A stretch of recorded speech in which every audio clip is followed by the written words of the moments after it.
Oh, hello there. I'm Bilchan. I'm Nimakung. I'm Banchan.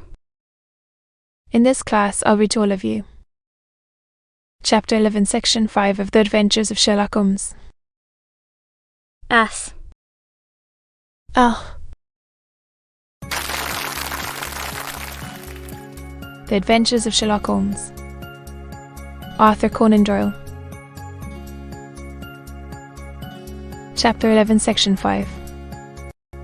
This matter as I should be proud to see my own son do. Told you yesterday, and I repeat today. You are sure of it. He knows it already. Interview with him. I'm finding that he would not tell me the story. I told it to him. Then, your news of this morning. However, for heaven's sake, then, I will do so. Steps by which I reached it. And let me say to you, best, that which it is hardest for me to say and for you to hear. There has been an understanding between Sir George Burnwell and your niece Mary. My Mary, it is unfortunately more than possible, it is certain. Into your family circle, ruined gambler and absolutely desperate villain. A man without heart or conscience. Your niece knew nothing of such men. When he breathed his vows to her, as he had done to 100 before her, she alone had touched his heart. The devil knows best why he said, I cannot and I will not. Ashen face, I will tell you then, night. Niece, when you had, as she thought, your room. Into the stable lane. His footmarks had pressed right through the snow. On head he stood there. She told him of the coronet. Whilst for gold kindled at the news, and he bent her to his will. I have no doubt that she loved you whom the love of all. Lover extinguishes all other loves, she must have been one. So you coming downstairs about one of the servants' escapade with her wooden-legged liver-true. Your boy, Arthur, he slept badly on account of his uneasiness about his cub debts. Middle of the night he heard a soft tread pass his door, rose and looking out along the passage until she disappeared. Into your dressing room, petrified with astonishment come of this strange affair. Presently she emerged from the room again in her hands. Tear passed down the stairs, and he, her, ran along and slipped behind the curtain near your door, could see what passed in the hall. Beneath window hand out the coronet to someone in the gloom. It once more hurried back to her room, stood behind the curtain. Mad. Taking action without a horrible exposure of the woman whom he loved. They.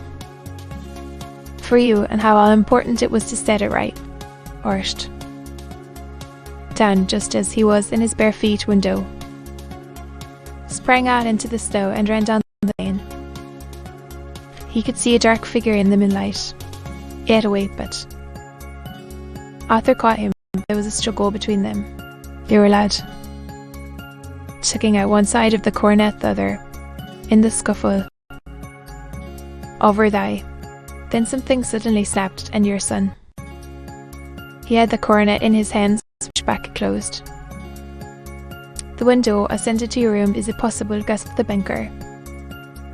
Your warm thanks. One he certainly deserved little enough consideration at his hands.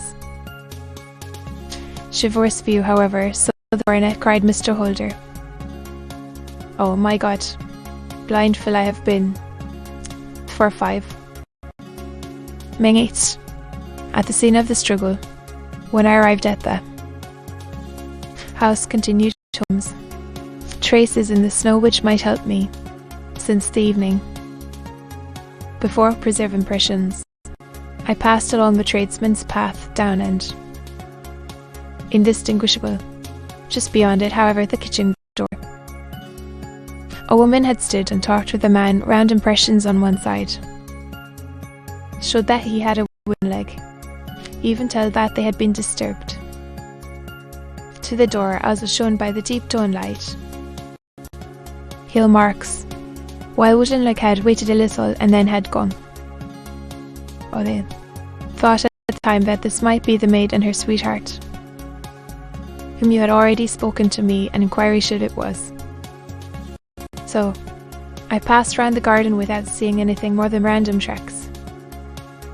Took to be the police. Very long and complex story was written in the snow in front of me was a double line of tracks of a booted man.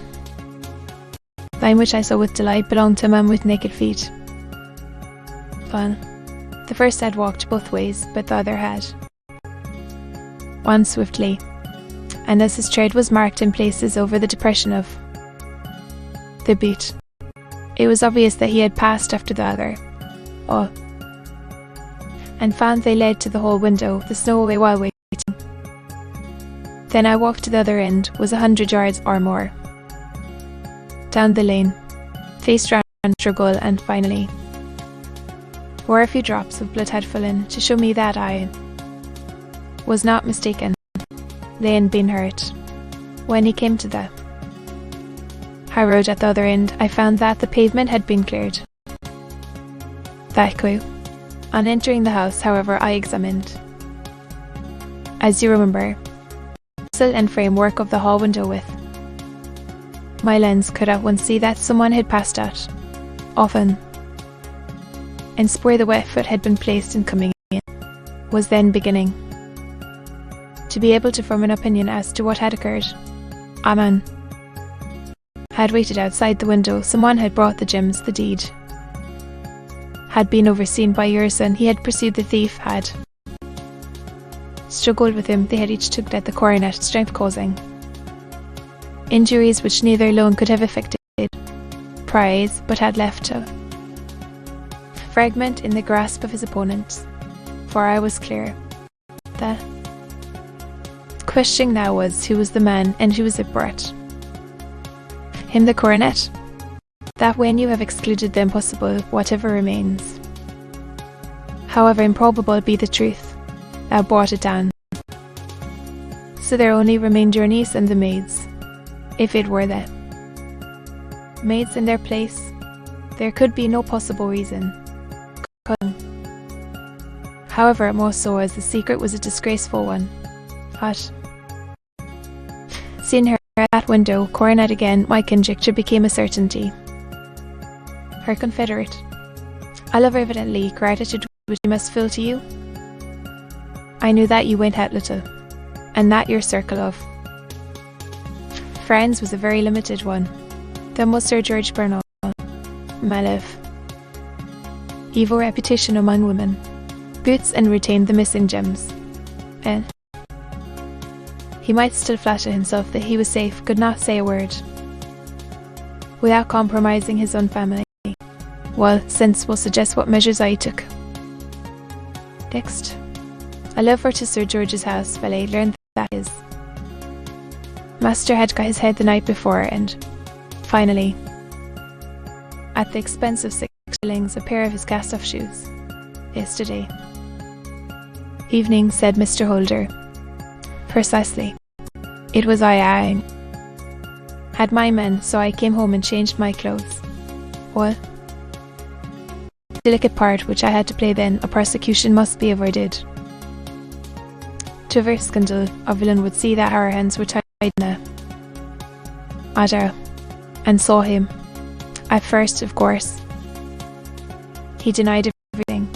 When I gave him every particular that had occurred, took down a life preserver from the wall.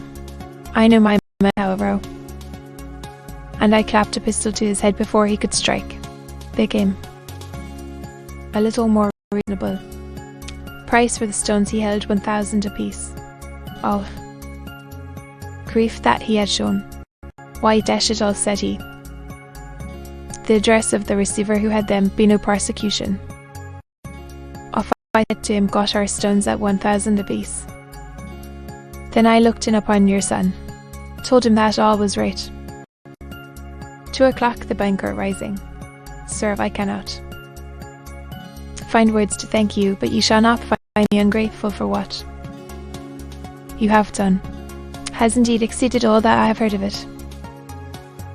Then, as to what you tell me of poor Marita, my very heart, I think that we may safely say, returned Holmes, that she is where Sir George Burnwell is. It is equally certain that whatever her sins are, to be continued,